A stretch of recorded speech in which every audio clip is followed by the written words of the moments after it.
vencedor. Y digo por última vez, porque sí, este es el último capítulo. It's very, very strange to now come to the end of the series.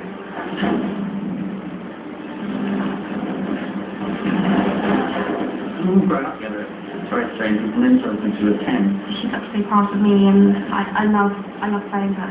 It was a really sad day. We all got really kind of emotional. Everybody was, crying. Even me and Rupert, and I didn't expect that we'd get particularly emotional, but both of us did actually come here.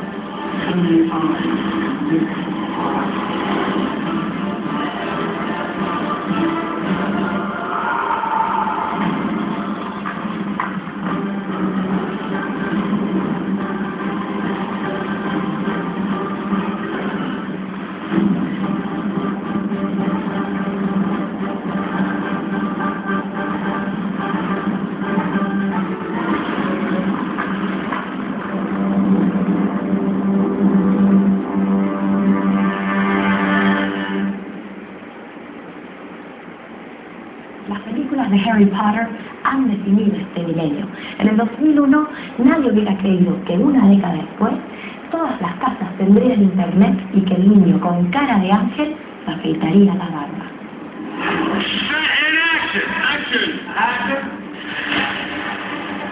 Partly I would expect an epic kind of roller coaster of action scenes. I mean, but it's never just action sequences. That would just be boring. There's real heart and real story, but it races along in that second part. It just drives by. Doing two back-to-back really was kind of knackering, but we just really wanted to make sure that for the fans we didn't miss out. Storylines that were in the books. We wanted to fit it all in, and trying to get it into one movie just wasn't feasible, wasn't possible. Harry Potter tenía 11 años cuando descubrió sus poderes y conoció en la escuela de magia de Hogwarts a quienes se convertirían en sus amigos inseparables, Ron y Hermione. Juntos crecieron desafiando el peligro y ganaron increíbles batallas. Pero ha llegado el momento. Harry debe enfrentar cara a cara a Voldemort.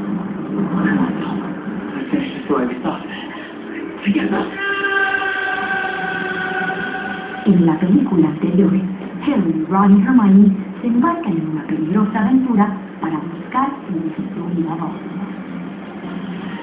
Esta vez, la misión es bajar hasta la bóveda de la familia de Bellatrix y encontrar el Horcrux que esconde parte del alma de Voldemort.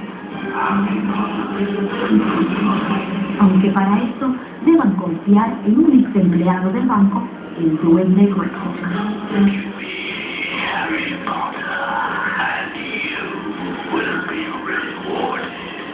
I was very lucky to be asked to help supply the 60-strong group of goblins that were required for the Arrows. The reason being is that I run an agency called Willow Management, and we represent actors under 5 feet. What we need to do together really is who we want to pull around, and who amongst you might make us stronger actors for us, basically. That's what we're looking for. Let's see, 56, take one. Yes, you divide them up into 3 groups. So you have your A group, which is sort of 20 or so featured goblins who's going to feature quite prominently. You have your B group, who is slightly less featured, and then a C group who would fill in areas of the background. Probably wouldn't have such extensive makeup either. We had to go in making their skin tones the same. Everything had to be very similar. We had to sort of have something that went through more. It will come on. Yeah. You have a tremendous amount of work to do in the second film, but perhaps most notably the goblins. Because we had 60 goblins, 38 of them with full major prosthetic makeup, you have to look at the list of people you know who are capable of sticking that kind of makeup on. What we needed 2, maybe 3 people to each goblin. So we're talking about 100, maybe 200 people in all. It was the biggest prosthetic makeup job that this country's seen for many years, if not ever. I think Nick Dunlop did the most tremendous job of actually overseeing all of that. Any idea how dangerous it is? Dentro de la bóveda, bajo su capa invisible, Harry se dirige a las profundidades acompañado por Ron y Hermione, quien a su vez está disfrazada de Bellatrix. Can you tell me or walk me through this whole scene and how it was paced? It's a really complex scene for us. It's a massive sequence. They travel down to the vault on the cart, which involves a full CG environment with the actors sitting on a practical cart that's being moved around through a motion base to make it look like they're actually travelling. How easy was it to capture Hermione's essence in her performance? Well, we've had somebody having to play someone else, and specifically with Emma and Hermione. We tried to get the cast who they're impersonating to record a performance, their performance, what they would do if they were physically going to be on screen, and tape it so that then Helena could watch. I wish to enter my vault. You and Helena exchanged notes before that? And we did actually. I went around to dinner at her house, and she just had 101 questions. She's very kind of academic in her approach to acting, so she asked hundreds of questions, hundreds and hundreds. So it was fun. Aunque hay gente que lo busca en los mapas, el castillo de Hogwarts no es real. La maqueta de 13 metros es uno de los secretos mejor guardados de la saga. Y en la última entrega se vuelve digital. A digital Hogwarts allows you to travel in places that we didn't ever get to build on the model, on the miniature.